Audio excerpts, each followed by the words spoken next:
said I got this, I'm in it. I'm hella filthy, so I got this, I'm winning. I'm not a quitter, so I'm not fucking quitting. Just try to stop me and you'll drop dead missing.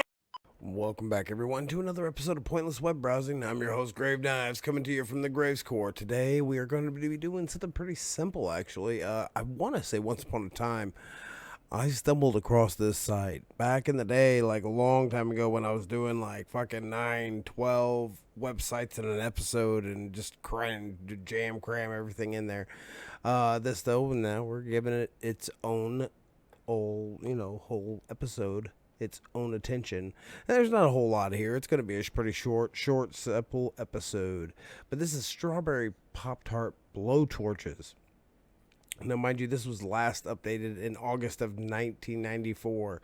I don't know what 2G August 1994 is, but maybe it's like, I don't know, maybe it's the 2nd or something of August, and they just hit the G in accidentally. The author was Patrick R. Muckard. Maybe it has a PObox.com fucking email address, which I'm sure that maybe it still works and you never know. Abstract. Strawberry Pop-Tarts may be cheap and inexpensive source of incendiary devices. Toasters which fail to eject Pop-Tarts cause the Pop-Tarts to emit flames 10 to 18 inches in height. So long as what? It catches on fire. I think it'll do that with anything, won't it?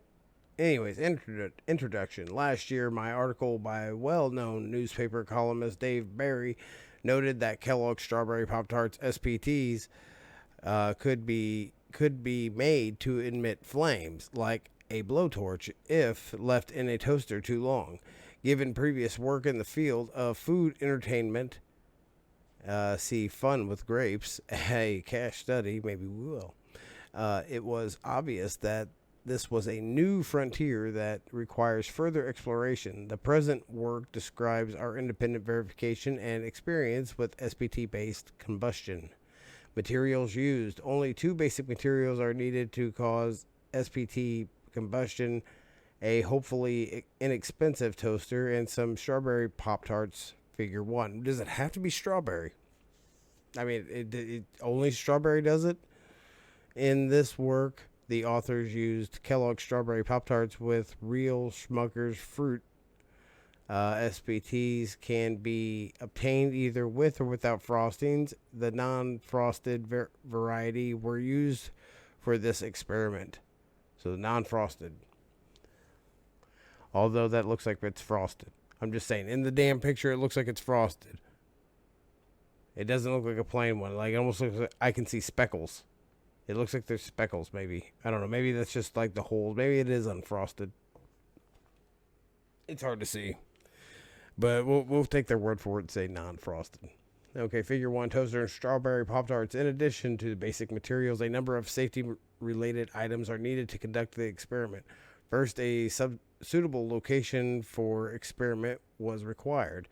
It being expected that the kitchen was not appropriate place for blow-torching SPTs, the author's driveway was chosen as a suitable site. Yes, much better. In the middle of the driveway. Hopefully your neighbors, enjoyed that show. Second, an appropriate means of extinguishing the SPTs would be needed. A research assistant brought along some baking soda for the purpose. Yeah, okay. Don't just unplug it. Don't just have an extension cord off to the... Never mind. The toaster and SPT both had to be properly prepared for this experiment. In order to guarantee that the SPT would receive sufficient heat to begin combustion, the toaster was set to its highest setting with the lever jammed in the down position using adhesive cellophane. A SPT was removed from the box and its protective packaging and carefully placed into the toaster slot. So they locked the thing down. Next, the toaster and SPT were taken to the driveway and an extension cord was arranged to provide power to the toaster, which you could unplug to shut off power to the toaster and stop the fire. Anyways, at this point, we were ready to begin the experiment. The toaster was plugged in. First, the toaster went through a normal toasting cycle, approximately 60 seconds, which more than thoroughly cooked the SPTs since the toaster was set to its darkest setting. By this point, we could definitely detect a burnt SPT aroma. The toaster then attempted to eject the SPT, but was prevented from doing so by the adhesive cellophane. The toaster then began emitting loud rattling and buzzing noises due to its inability to eject the SPT.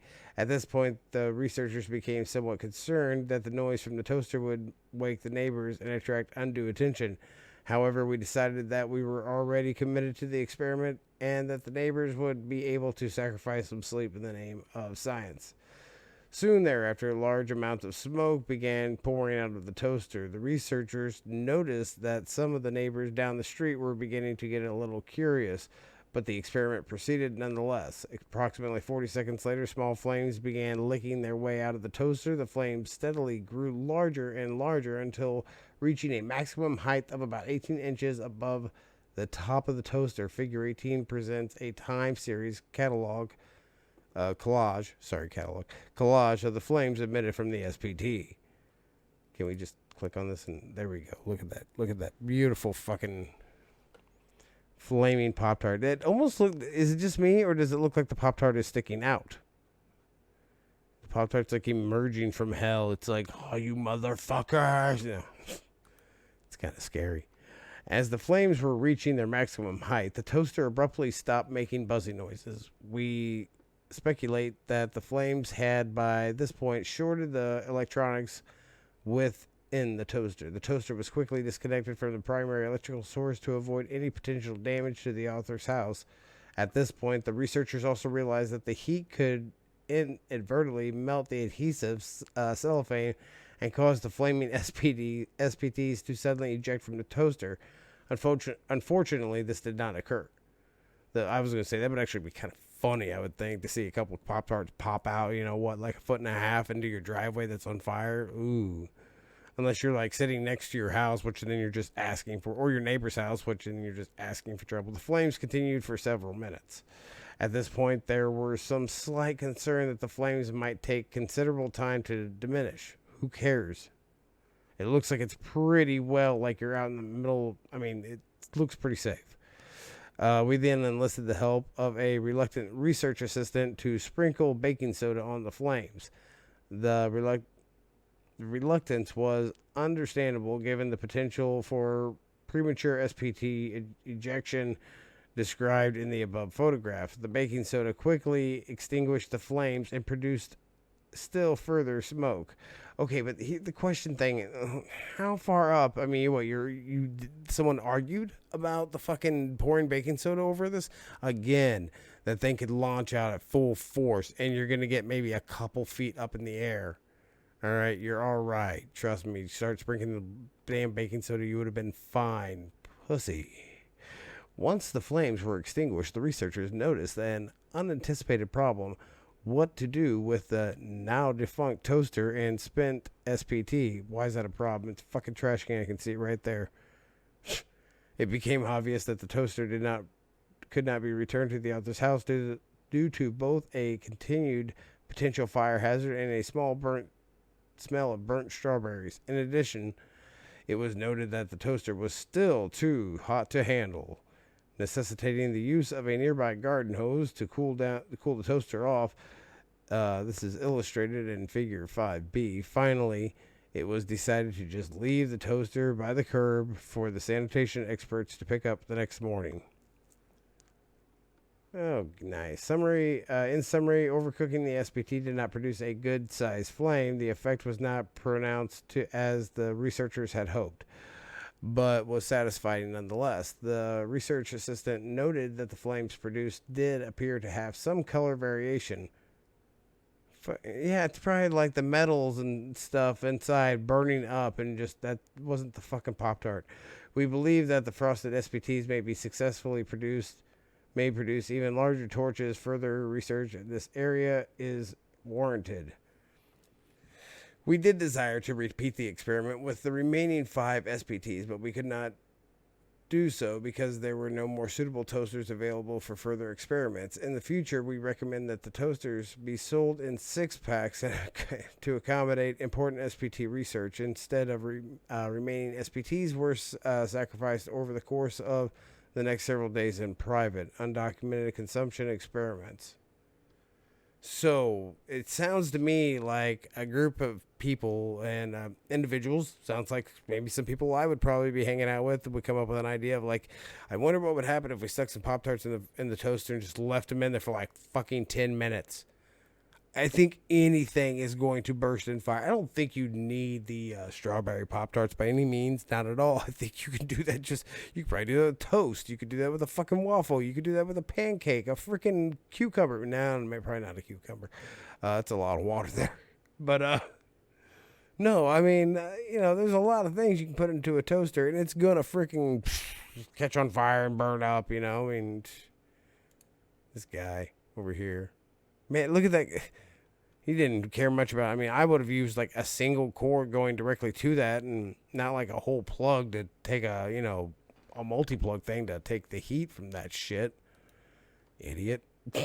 Anyways. Okay, I guess those are unfrosted. I was about to say that looks frosted, but no, yeah, that's unfrosted. I can see the dots.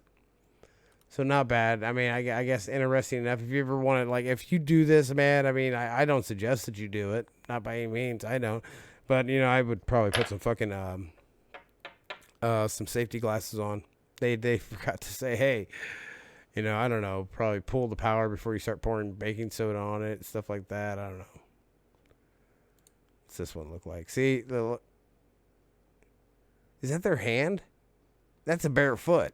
Okay, these people were definitely drunk when all they were doing it. No doubt about it. And like they're pouring the fucking water hose, they're spraying it with the hose.